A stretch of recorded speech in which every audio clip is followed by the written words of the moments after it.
Cette nouvelle astuce Access montre comment imposer la création d'une paire unique constituée d'un identifiant de connexion associé à un mot de passe.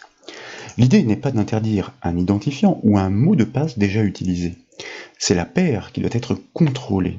Si l'assemblage des deux existe déjà, la création de la paire doit être refusée.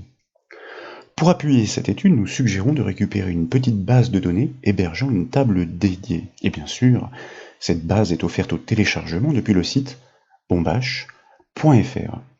En consultant le volet de navigation sur la gauche de l'écran, vous notez que cette base de données n'est constituée que d'une seule table utilisateur sur laquelle je vous invite à double-cliquer pour l'afficher en mode feuille de données.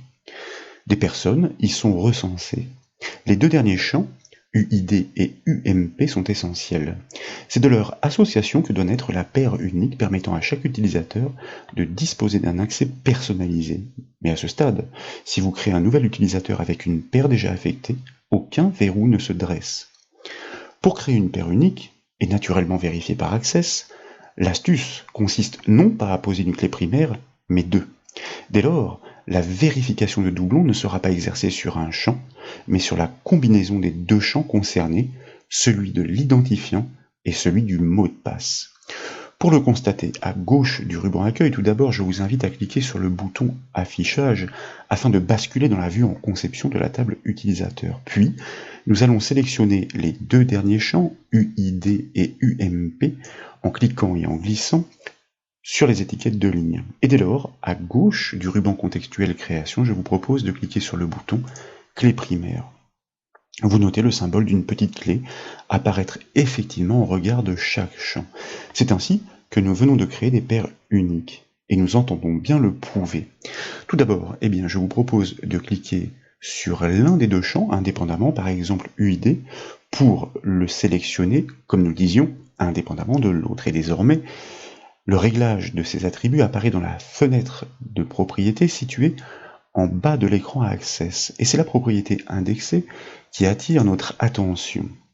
Le champ de la clé primaire est habituellement indexé sans doublon. Ici, il n'est pas du tout indexé. Nous pourrions l'indexer pour améliorer les performances des recherches sur un identifiant ou un mot de passe, mais nous devrions le faire sans doublon. Ce réglage concerne désormais la paire. Nous allons confirmer que nous pouvons utiliser des mots de passe ou identifiants déjà employés, mais jamais les deux réunis. Pour cela, tout d'abord, il convient bien entendu d'enregistrer les modifications de la table par le raccourci clavier CTRL-S par exemple, et dans l'enchaînement à gauche du ruban création, nous allons cliquer sur le bouton affichage afin de retrouver la vue originelle de la table en mode feuille de données. A priori, rien n'a changé, et pourtant, l'évolution est majeure, surtout en termes de sécurité. Désormais, si vous modifiez un identifiant avec un code déjà utilisé, par exemple ici, nous pourrions emprunter celui du dessus, constatez que rien ne se produit à validation en changeant de ligne. Il en est de même si d'aventure nous souhaitions emprunter indépendamment un mot de passe déjà existant, toujours par rapport au premier enregistrement, en l'occurrence ici, à validation, une fois encore, rien ne se produit.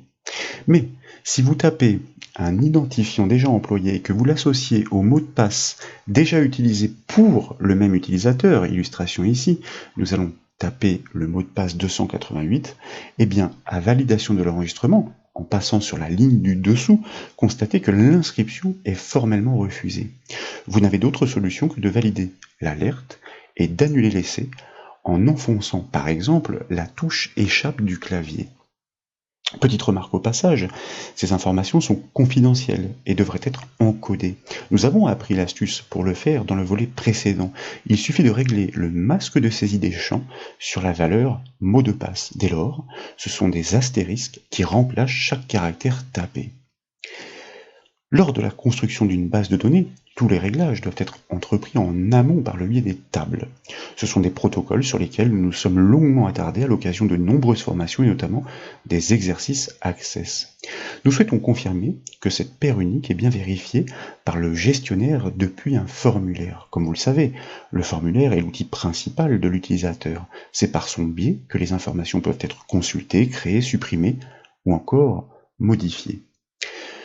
Pour procéder donc, tout d'abord je vous propose de fermer cette table utilisateur en cliquant sur la croix de son onglet.